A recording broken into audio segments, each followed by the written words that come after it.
Kalau anda dah biasa dengar tentang ubat untuk turunkan berat badan seperti Saxenda, Wegovy, nak tahu tak ada satu ubat baru yang baru masuk Malaysia minggu lepas dan ubat tu ialah Mounjaro. Hai, saya Dr. Zulaika. Mounjaro ni ialah ubat anti-obesity untuk kawal selera makan dan turunkan berat badan dengan bahan aktif tirzepatide.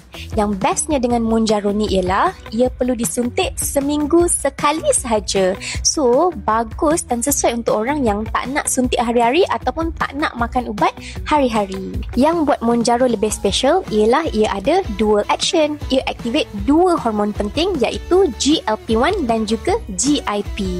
GLP-1 bertindak pada otak untuk kawal selera makan dan ia lambatkan pengosongan perut.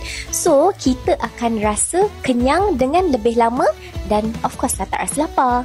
GIP pula bantu tingkatkan keberkesanan GLP-1, tingkatkan sensitiviti insulin dan ia bantu badan kita untuk gunakan lemak yang tersimpan sebagai tenaga. Hasilnya, kajian menunjukkan penurunan berat badan dengan Mounjaro boleh mencapai hingga 15 ke 20% daripada berat asal.